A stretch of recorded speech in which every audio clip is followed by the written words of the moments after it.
So today, I'm going to speak about the Emerald Tablet and its translations. I'll see you after this intro.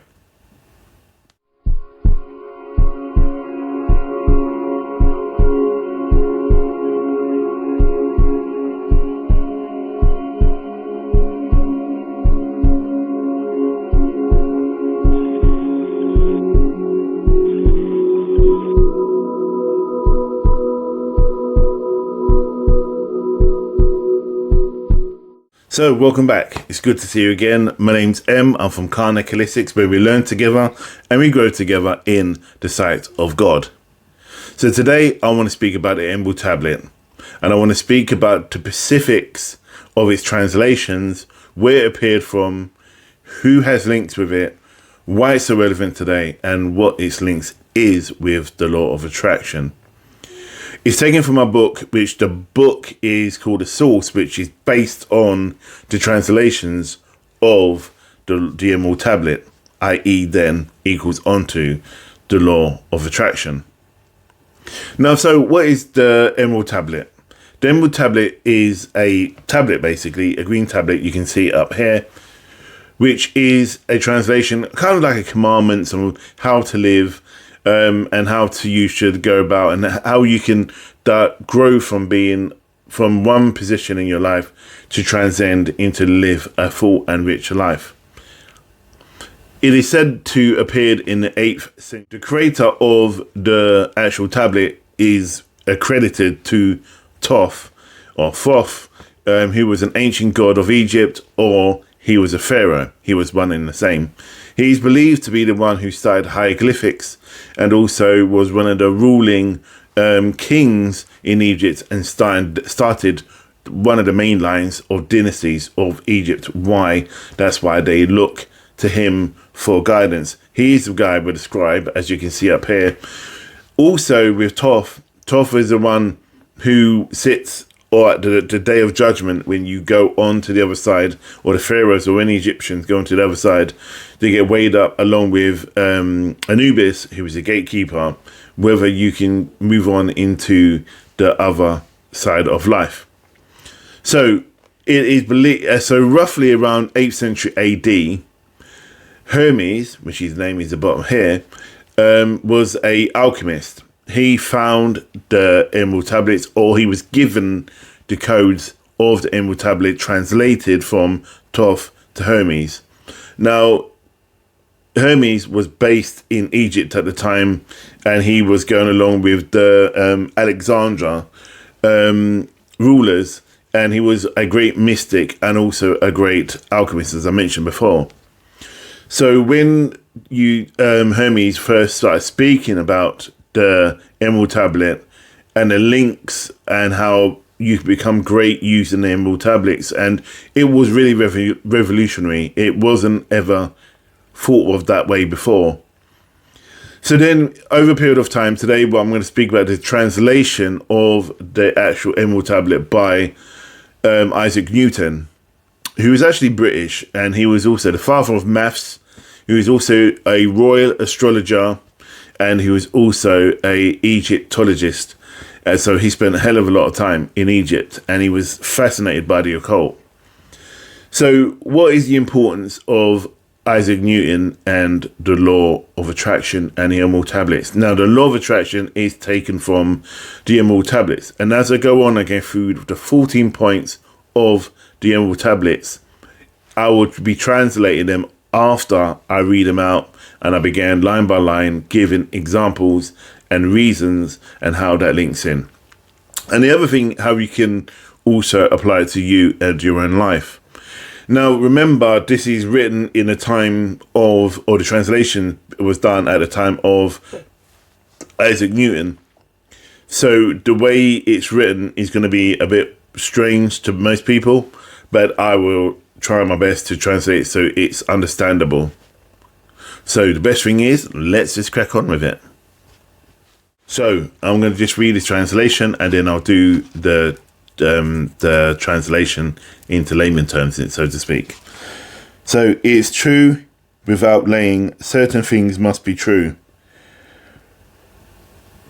To what is below is that will be above, and that will which is above will be that below, and all the miracles are one thing.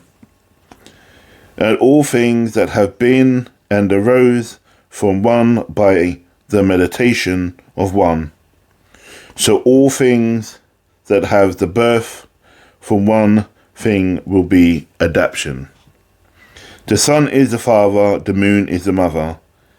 The wind hath cried it into the belly, and the earth is the nurse.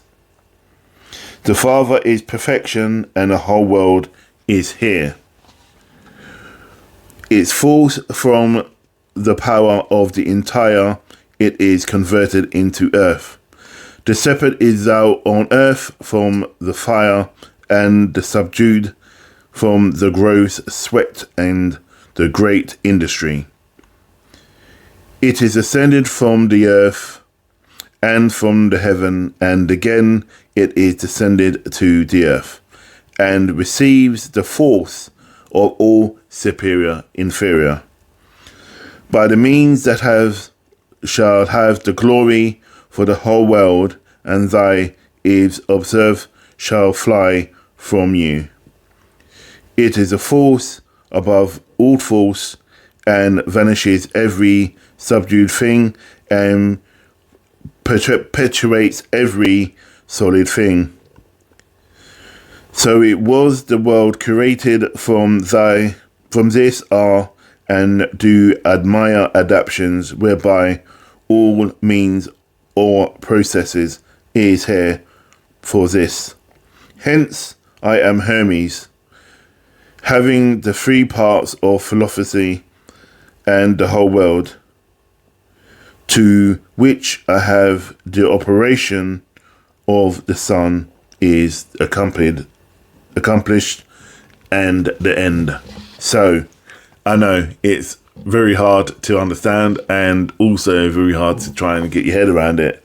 So what I'm going to do, I'm going to break it down line by line and give some form of understanding what Hermes and what, remember that's the translation from what Hermes said, or translated from the Emerald Tablet. So it came from Thoth, and then you had Hermes translating the messages from Thoth. From Hermes, this translation you just heard was from Isaac Newton.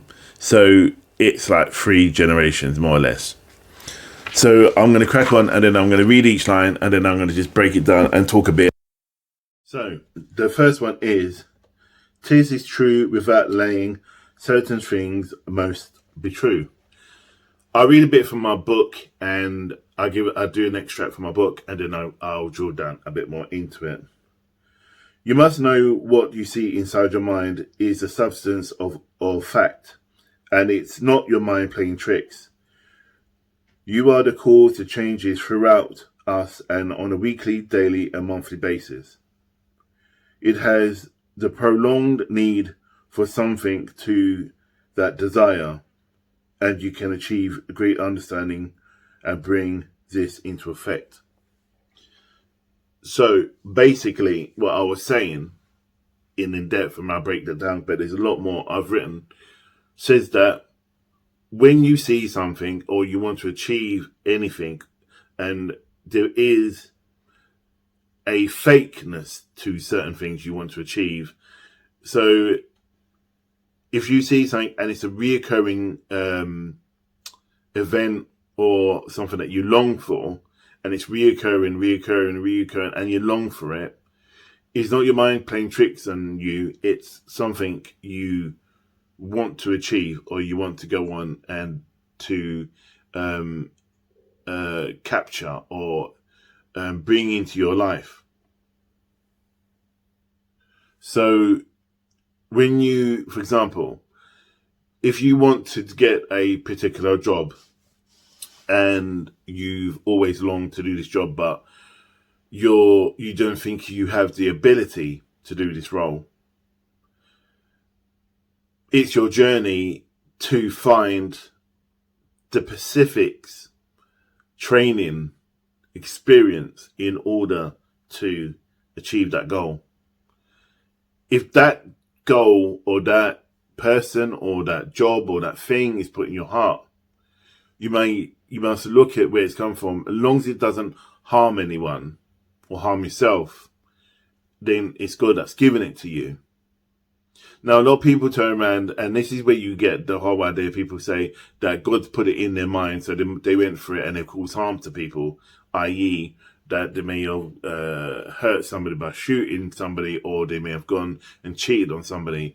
No, what it is, when God puts something in your heart, it's about your expansion and your growth of self, of your spirit, you individually.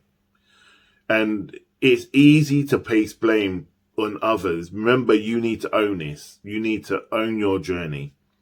Your goal you set to achieve is your journey. Like for me, it's taken me 2 years to really know that I wanted to be an interfaith minister. And I've been through a lot of things over the 48 months. And it was something that continuously was always on my mind. And no matter what I did, I always returned back to that same subject, that same thing. And it got to a point is where I started meditating on it, and I really drilled down into it. And I've asked God, like, guide me. What do I do? Spoke to people around me, spoke to my fiance, and I was like, you know what? I just know this is my calling. But at that time, I never had the money, never had the, I don't think I had the confidence to take that step, despite it was my journey. And I remember God, when I was in meditation, God saying to me, it's time now. You need to go and do it. So I went off and I looked into it, and I really, really embedded it in my mind and in my heart. And I said, I don't have the money to achieve it. And then he goes, the money will come. Long story short, I didn't say anything. I just kept it to myself, meditated on it, prayed to God, came into a new job. It was really good. And things opened up, paid off some bills and so on and so forth. And things were progressing to move forward. Having a conversation with my other half, and she said, oh, what? I was talking about that. Goes, this is what I want to do. And it's like I've been meditating on. So she said, well, I'll help you finance it through your journey. I'll help you finance the course, because it's obviously your calling. And she said, I've been thinking about this for a while now, for a couple of weeks. But I wasn't sure if I should say anything to you. This is what she said to me. Oddly enough, I normally tell her stuff, what I've been talking to God about, but I didn't at this time for some reason, because I was trying to work it out myself.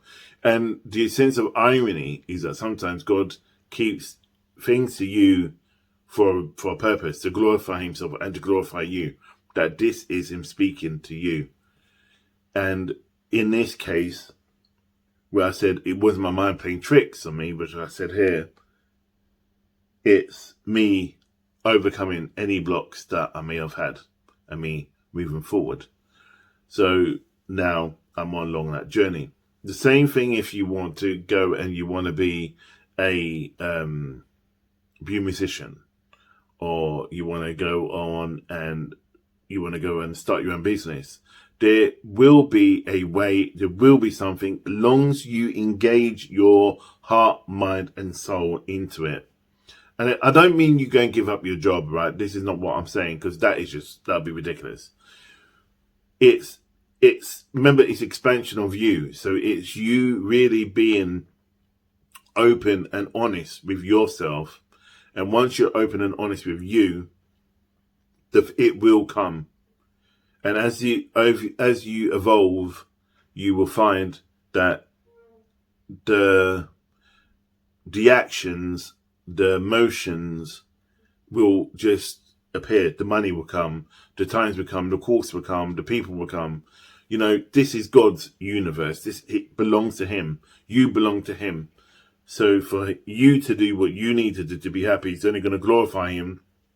And above all, it's about making you happy. This is what he's about. It's about making you happy. So I'm going to speak about point 2, where it says, which is below is that which is above, and that which is above will be below, to do all miracles on only one thing. So what I realized while I was researching this was that when Jesus was on Mount Olive, the prophet Jesus was on Mount Olive, and he was delivering the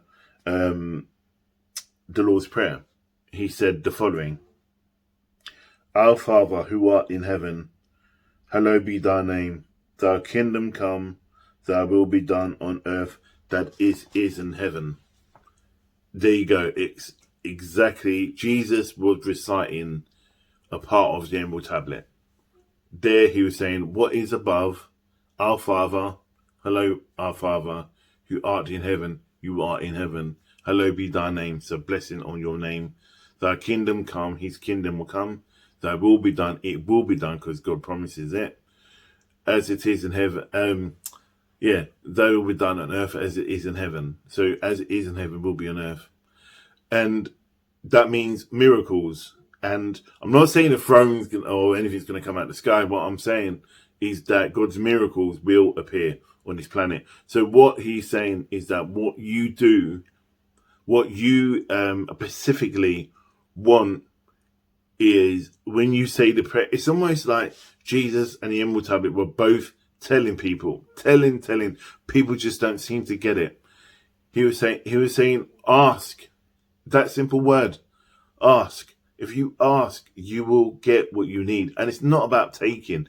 It's not about you taken from society. It's not about you being about you or your dramas and that you're not going to give back. It's about when you need that help, as I said about at the first point, and you want something, pray about it, ask about it. Prayer comes in many ways, whether you're on your knees, standing up, laying down. God is all around, and I'm a symbol of that, and you see so many people out there who are symbols of his love, and it is important that we all understand that the Emerald Tablet is another channel which God was working through at that time. And as I go on, I shall reveal a lot more how these things intertwine with society, or intertwine with ancient society as well. And there's so much we need to learn. The only thing we don't have is we have a lack of understanding. We don't know what we don't know. We do know what we do know, so we don't know. The only way you do know is if you learn, and when you learn, you would know. So if you want to achieve something, if you want to do that dream job, if you want to meet that girl or that man of your life, or you want to live in that new home, or you want to live in that new country, if you want to bring peace to your home, if your home is not a stable, or there's lots of arguments but everyone loves each other, sometimes when you pray about it or you ask about it, as above is below. When you ask, bring peace, because there's peace in heaven. Bring peace to my home. And you do it with a fulfilled heart, and you will be answered. I can guarantee you it will be answered. And I've done this with people in the past, and people come to me saying there's disruptions in my family, and they want me to hex this person, and they want me to do this and all the rest of it. And I'm saying, why don't you just leave it in God's hands? Why don't you just ask for help? And so we meditate together, we pray together, and I get that inspired feeling whether I need to intervene or whether they need to go off and do their thing. So reality is like when I sit and I'm working with people and I see certain things, I get this inspired feeling that if it's them to do the work, or if they need to have a learn through this, then I would guide them and show them. And if it's for me to intervene and then work on behalf of the Almighty, then that's a different kettle of fish. Because God uses people to help other people. But that's something we all need to learn and understand as we grow in and develop. So remember those key words: as above, as will be below on earth, as in heaven will be on earth, here on earth. For bring your kingdom to make it come here. What is up there, help me to bring that peace in heaven on my earth, around me, my world. That's what it's about, on my world. And I hear people say, well, why is there so many wars? And I feel more that it's because these people do not use these prayers, or they don't understand. And remember, a lot of anger is built on fear, and a lot of fear is built on ignorance, and a lot of ignorance is a lack of understanding. So as you keep unwinding that clock, you would see it all has links into each other. So a lack of understanding, because you don't know, leads to fear, and fear leads to violence, and leads to segregation and just retaliation. And how many times, and I've had this, and I use racism in this part, because when someone meets you, oh, you're not like most of those people. And it's not about me being, of course, this could be black people and Asian people. I've had that said to me with other people, because their experience is what is seen either in the media or is seen on the street by one person. One person doesn't define a whole race. And if I say a white person's racist, you can't say that, because racism could be black, white, Asian, Indian, Chinese, whatever. It ranges in any way. Racism is ignorance. So when you are in that point and you're going, can I bring around peace? He's like, you ask God for clarity, to cleanse, to open people's eyes. When people open their eyes, they can see. When they see, they can achieve, and they can grow upon that in order to move forward. At the moment, they're very much locked in this bubble, and it doesn't help anybody. Honestly, it doesn't help anyone. So clarity, remember, what is above will be below if you have faith. So I'm going to speak about number 3, which is all things that have been and arose from one by the meditation of one. So all things have been their birth from this one thing by adaptation. I think this is so important. So important. So I've written my book, this bit, and I'm going to just read this short paragraph to you and explain it. The line reflects the past 2 lines. This has been, if you visualize what you want, you will achieve what you want. If you process and visualization is a powerful thing. If you show that your thoughts and your dreams will come true. If you see and be in a happy place or live within a happy environment, you will achieve such happiness. If you do not, and it's opposite, then you will achieve unwanted outcomes of unhappiness. You are transmitting images that you want of your desire. So in a nutshell, what I'm saying is that if you're living in a rough environment, like what I just said, if you want to achieve something, you need to feel it and see it and believe it and so on. But if you're living in a slum area and there's total crime and there's total hatred and it is just really, really bad and you don't see no way out, there is a way out. I know it's easy. It's hard to really see it, but it's like, look at what you have. Because I've seen and I've heard people who have been on the street. I lived on the street for a short time as well. And I know I could not hack what they went through. They are just gods, because I lasted about a week. And I was kind of fortunate to be taken off the street.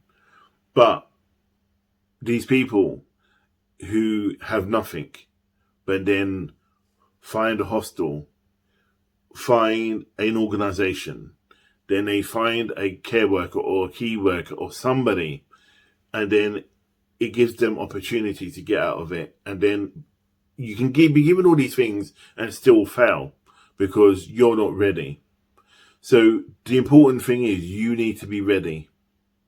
And remember what it says, the meditation of one. The meditation of one. What one meditates on, as what I said, above, high and below, if you meditate on it and if you really want it, you will achieve it.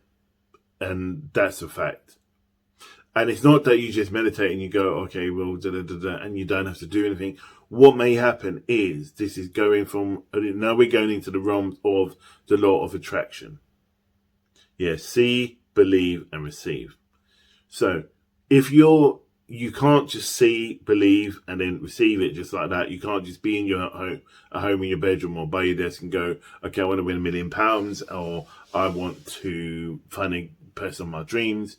And then you see, believe, receive, and you just sit there in meditation and you hope it happens. What normally happens is that God sends a call to action. Yeah. So you get a call to action. It's normally a process you need to do. You might be lucky, someone may just turn around and phone you and you get whatever you want. But the reality is sometimes you get a call to action. It's burning desire and it's just there.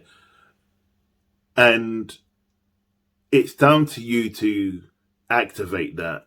And you always may hear people say, you need to walk through that door, the doorway. Once you walk through that doorway, that's your next process, and for you to achieve it. And I speak of many people who have said that they're breaking up with a partner and they just want to get married and have children. And I've worked with people and I've gone, okay, what are you doing to make that happen? And they go, what do you mean to make that happen? What are you looking for? And I remember I said this to two people who I worked with in the past. And I said, okay, what does this person look like? What are they? Tell me about them. I was talking to a girl at this point, this girl who was a client. They said, he's 5'10", or 6 foot, muscly, goes to the gym three times a week, twice a week, I don't mind, or 5, maybe the weekend, but long as he puts me first as well, and then he's got to drive a nice car, have a good job. And I said, and you're coming to me because you're having issues because you ain't found the right guy. And she said, yeah. And I just looked at her and I just started laughing. And I said, what did I just say to you? And she said, what do you mean? I said that what you see, you believe, you receive, right? She said, yeah. I said, what did you just turn around? I said, you describe this person to me.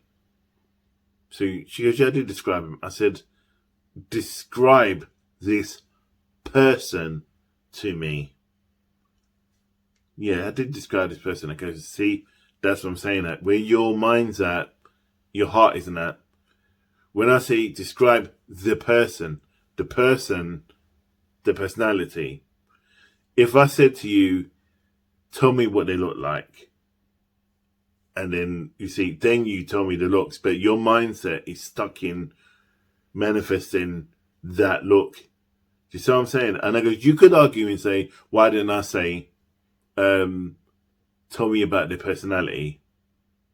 Yeah, I could have said that, but that's too easy. I wanted to give a overall objective approach that is very neutral, that can sit on the fence.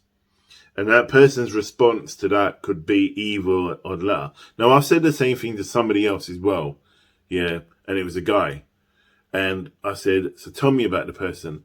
I want her to be caring, compassionate, want children, family, individual. I'm not so worried about the way they look like, but I just want to care and compassionate. And I just smiled. And I laughed again. I goes, okay, you're ready. You're ready. And he goes, what do you mean? So I always rephrase and explain about what I said to the other person, to them. And as I said, and he goes, yeah. And I goes, do you think that was a trick question? No, it wasn't. And I go, no, because I didn't. And he goes, I could have been blatant about it and say, tell me about the person, what they look like. I said, yeah, but you didn't say that. He said, tell me about the person. And I goes, yeah, you was asking about the person. I goes, yeah. If I said, I think he said to me, if you said to me, tell me about John, and I'll go, oh, John is a nice guy, blah, blah, blah, this, that, and the other. I said, yeah. I goes, exactly. You wouldn't tell me and said, oh, he's a white dude with bald head and so on and so forth, would you? He said, I goes, no, you wouldn't, because I haven't said to you, tell me what does John look like, you know?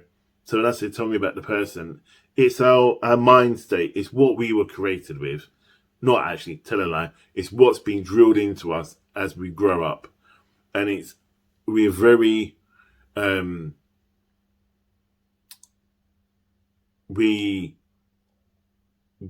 we go for what we see. I want to say three-dimensional, but I don't think that's the word I'm looking for. We're very much of what we can see than opposed to what we see within. So when we need to change the way we think, and you have to start thinking about who we are and what we want, and if it's that person, it's a struggle because it's a new way of thinking. As I said, and I read this bit again, as all things have been and arose by one, the meditation of one, right? So all things have their birth from this one thing of adaptation. Do you see what I'm saying? It's there in black and white. The meditation of one, or one person's thought.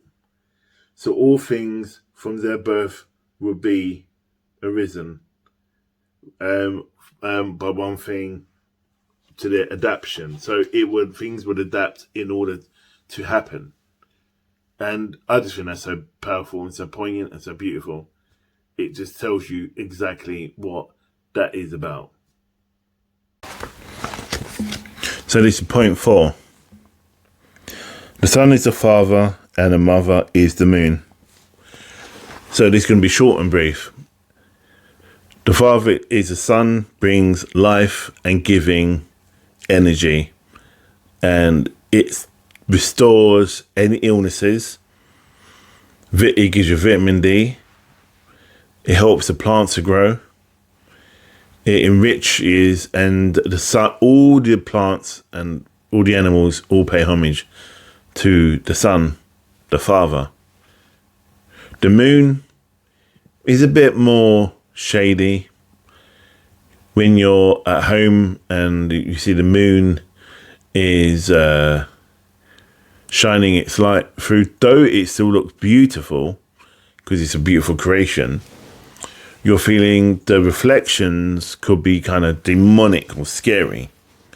But remember, that's just your mind, where your mind's at. So you may be looking at a tree, or you may be looking at a reflection of something on the floor from a particular object. And you may go, oh, look, that looks like a whatever. And somebody else who may go, no, it doesn't. It's just a reflection of that. Because they don't see what you see, because they don't have the same kind of experience that you've had, or which is causing those kind of triggers. So I may see a reflection, and it may be like a lion or a kind of like a demon, and someone else may go, well, no, who's not had that kind of experience will go, well, no, it's just a reflection of that. So that's one thing we need to be aware of and be careful with. Point 5 says, the wind hath carried it into the belly, and the earth is the nurse. So the wind carries your beliefs, your wishes, and there's a when you do a spell, you kind of light the incense, and the prayers and the smoke and the incense smell goes to God, goes up into the sky.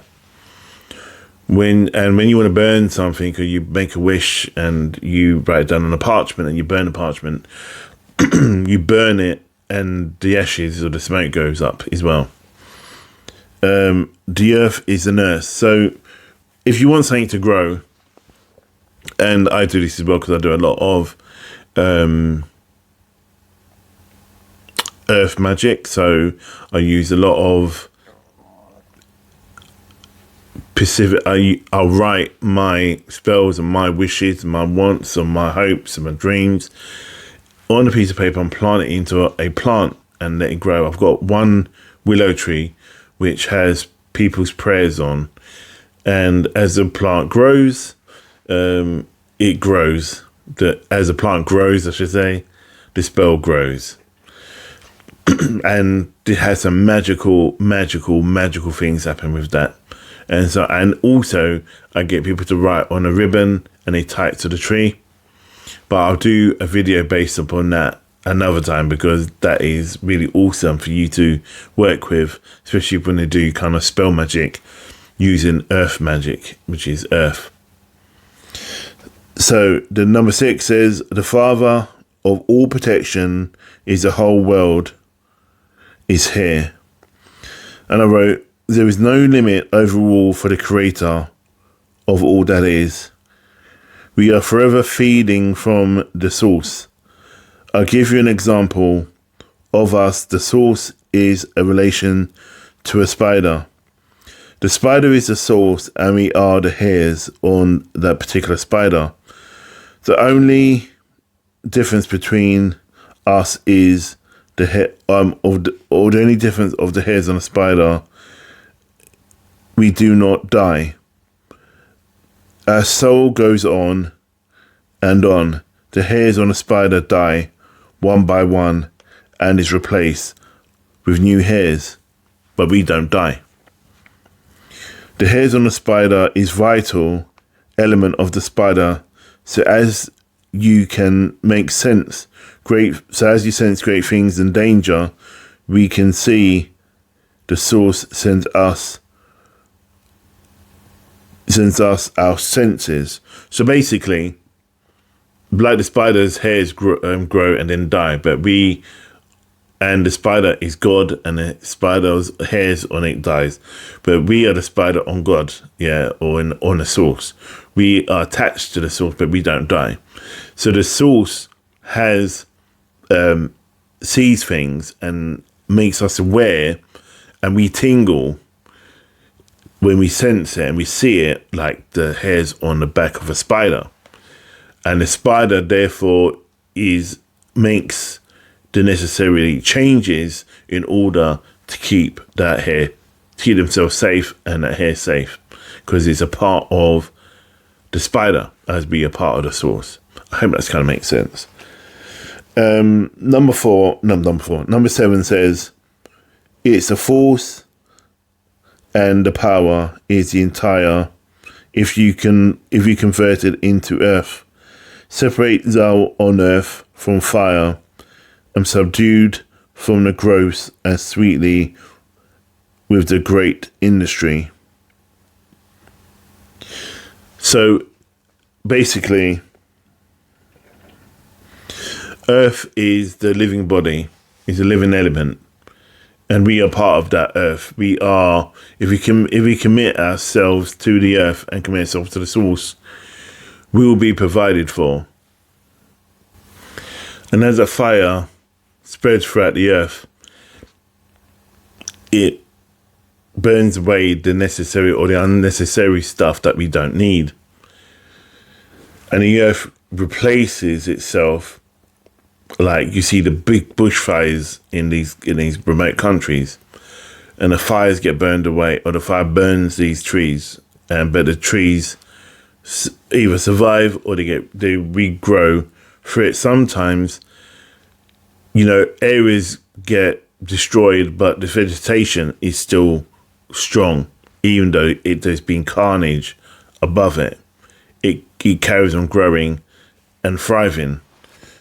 So number 8 says, it ascends from earth to heaven, and again it ascends to the earth and receives the force of all things superior and inferior.